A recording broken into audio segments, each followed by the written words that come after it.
पड़ोसी रियासत आंध्र प्रदेश में लारी की कार को टक्कर, 3 अफराद जान बहक।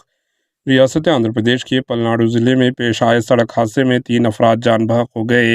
यह हादसा ज़िले के पेद्दनमल्लीपुरम के करीब उस वक्त पेश आया जब लारी के ड्राइवर ने इसका तवज़ुन खोया और ये लारी कार से टकरा गई।